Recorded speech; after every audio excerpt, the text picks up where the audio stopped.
Amalasuntha was a regent of the Ostrogoths from 526 to 534.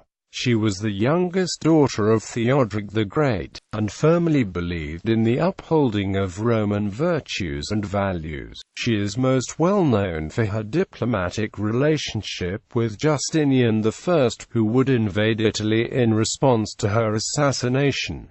Life and regency. Amalasuntha was married in 515 to Theoderic, an Ostrogoth noble of the old Amal line, who had previously been living in Visigothic Hispania, son of Wideric, grandson of Berismond, and great-grandson of Thorismond, king of the Ostrogoths c. 400. It was important to Amalasuntha's father Theoderic the Great that she marry into a legitimate royal family, lest her own family's legitimacy be questioned. She was very much an intellectual and was well known for her extensive knowledge, which included the study of 3 languages: Latin, Greek and Gothic. In addition, she was a student of philosophy, said to bear the wisdom of Solomon. Amalasuntha was also described in her day as possessing all of the central Roman virtues expected of a royal woman, like happiness, fertility, and patience, though more emphasis was placed on her virtues within the political realm versus the feminine, something that separates her from other Ostrogoth princesses. Her husband died, apparently in the early years of her marriage, leaving her with 2 children, Athalaric and Matasuntha, wife c. 550 of Germanus. On the death of her father in 526, her son succeeded him at the age of 10, but she held the power as regent for her son. Her tremendous influence in her position as regent can be seen in a diptych she appears in alongside her son, Athalaric, in 530.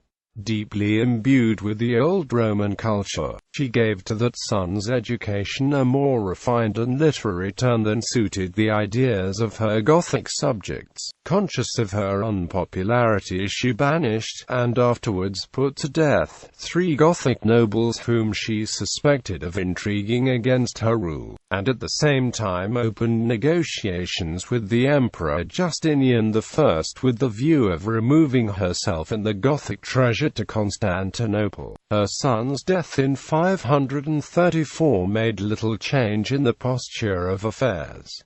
Rule and death. Now Queen Amalasuntha would rule independently only for a short while before making her cousin Theodahad partner of her throne, with the intent of strengthening her position. Theodahad was a prominent leader of the Gothic military aristocracy, the very group that so opposed her pro-Roman stances. Amalasuntha believed this pairing would help to make supporters out of her harshest critics. The choice was unfortunate, for Theodahad had fostered the disaffection of the Goths, and either by his orders or with his permission, Amalasuntha was imprisoned in the island of Martana in the Tuscan lake of Bolsna, where on the 30th of April in the spring of 534–535 she was murdered in her bar. The death of Amalasuntha would give Justinian a reason to go to war with the Ostrogoths and attempt to take Italy.